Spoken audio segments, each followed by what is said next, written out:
What's up guys, j'espère que vous allez bien. Donc bienvenue pour la vidéo de cette semaine. Donc on se retrouve ensemble pour l'analyse technique hebdomadaire de la semaine du 23 mai.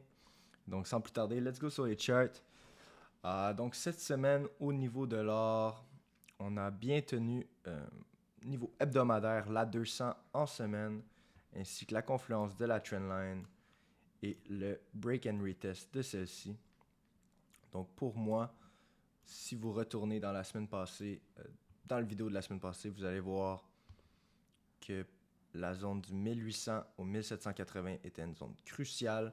Et donc, je voulais voir cette zone tenir. Et c'est exactement ce qui s'est passé.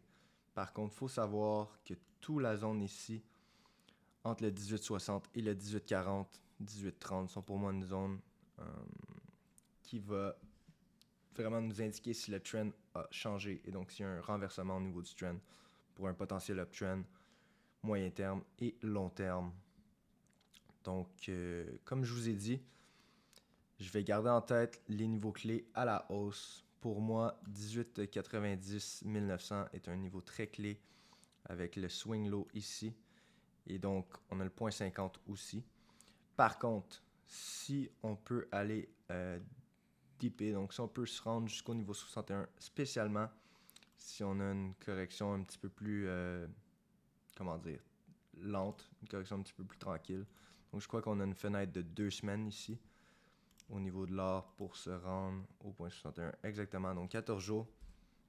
Et donc si d'ici 2 semaines on est capable de s'installer au niveau des 19,15, 19,20, pour moi ça serait un bon short au niveau de l'or. Donc on voit ici la résistance dans le passé avec la third touch, la trendline. Et donc pour moi ça c'est un short inévitable.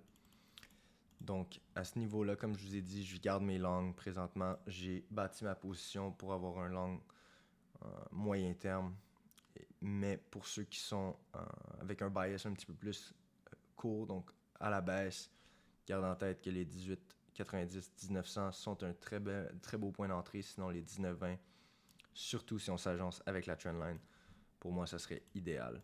Ce qu'on pourrait bien voir au niveau de l'or aussi, c'est premièrement un mouvement massif, donc un mouvement très significatif au point 50, une correction et, pardonnez-moi, correction et puis par la suite un mouvement supplémentaire, donc d'ici 2 semaines, ce qui serait très plausible aussi et ce qui, pour moi, ferait en sorte que le point 50 est un bon point d'entrée pour un short. Ça serait vraiment si on voit un mouvement massif. Donc si je vois là, un mouvement tranquillement, je ne serai pas vraiment intéressé au point 50 parce que, comme je vous dis, le timing va être meilleur avec le point 61.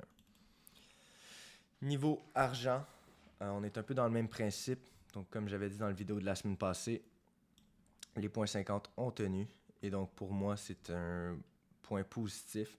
Par contre, il faut savoir que tout ce qui est low niveau hebdomadaire durant toute l'année et même durant 2020 ont maintenant été brisés à la baisse lors du dernier vidéo. Et donc, ça pourrait très bien être un retest avant de voir un mouvement plus significatif.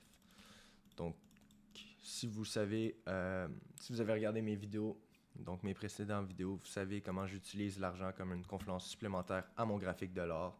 Et donc, pour moi, j'aimerais voir l'argent briser et s'installer vers le point 38, sinon même un bris supplémentaire à la hausse, ce qui me rajouterait beaucoup de confiance sur mon trade au niveau de l'or. Donc, à garder en tête au niveau de l'argent, le point 38 avec le retest de la trendline, si elle peut s'agencer au même moment avec le 50 du gold, pour moi, ça serait un mouvement significatif, une confluence supplémentaire pour prendre une position courte. Comme je vous ai dit, je crois que l'or a un mouvement haussier qui s'en vient, du moins jusqu'au point 61. Par la suite, on va voir ce qui va se passer au niveau technique si on est capable de briser la trendline et d'aller tester de nouveaux sommets. Sinon, ça va être un bon edge pour ma position longue. Niveau GBP, GPY, donc le pound versus le dollar japonais, donc le yen japonais. Vous savez que j'ai une position short si vous avez regardé mes vidéos précédentes. Et donc j'avais dit que tant et aussi longtemps que cette zone-là tenait, j'allais pas fermer mon short. J'avais réussi à racheter un petit peu sur la 200, j'avais raté le trade ici. Donc j'avais eu un loss ici. Par contre, pour moi, tout ce qui se retrouve dans cette zone-ci maintenant est une question de high frequency trading. Et donc, c'est des robots, des algorithmes qui en profitent pour faire de l'argent. Nous, d'un point de vue swing trader, c'est beaucoup plus compliqué de faire de l'argent dans cette zone-ci. Par contre, si votre style de trading est une question de trading un petit peu plus day trading, c'est aussi un paradis pour vous. Vous pouvez en profiter lorsqu'il y a des moments de consolidation comme ça. Les Fibonacci, les points 61, les points 78 normalement tiennent beaucoup. Donc la liquidité dans le marché est rétrécie et donc ça donne des opportunités techniques plus solides quand il y a moins une tendance vers un gros trend. Donc je vais garder ça à l'œil au niveau de GBP, GPY. Je ne suis pas trop intéressé de racheter une position, que ce soit à la hausse ou à la baisse. Je vais voir ce qui va se passer si on est capable d'avoir un break de la boîte d'un des deux côtés.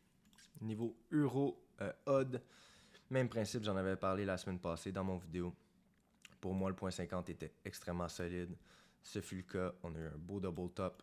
J'en ai profité pour prendre une position courte. Et puis, j'ai une confluence supplémentaire cette semaine qui me rajoute de la confiance au niveau du trading. Donc, j'avais ce niveau clé-là avec le point 38.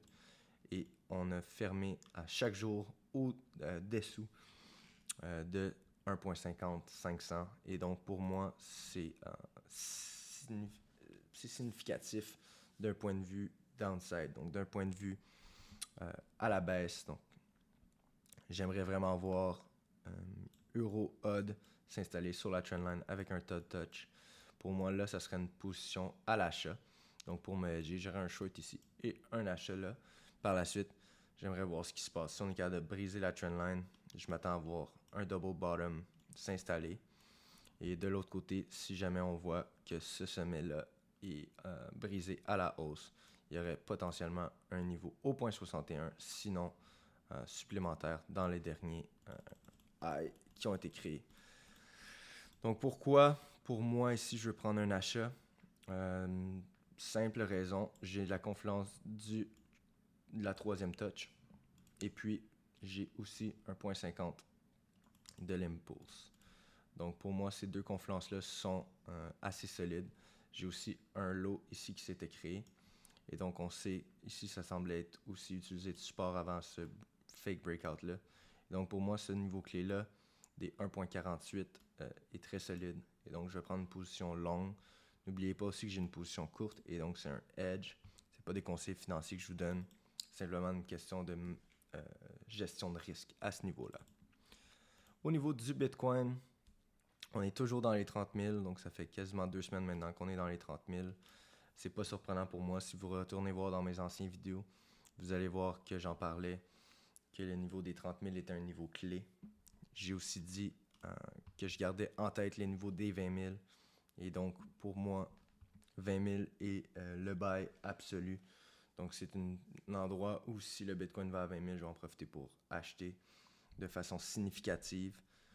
Niveau Bitcoin, j'en ai parlé précédemment aussi.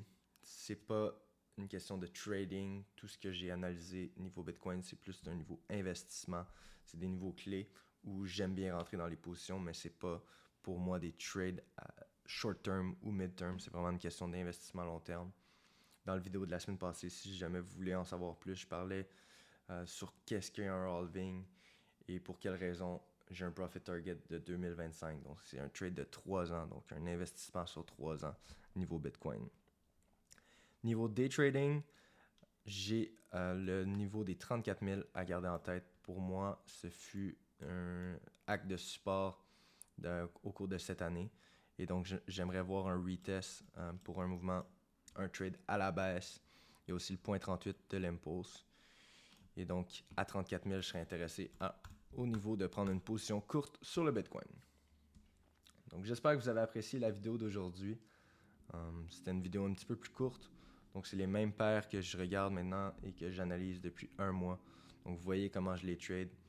Gardez votre trading simple, gardez votre trading efficace, réduisez le nombre de trades et n'oubliez pas que gérer votre risque est la chose la plus importante à faire dans le trading.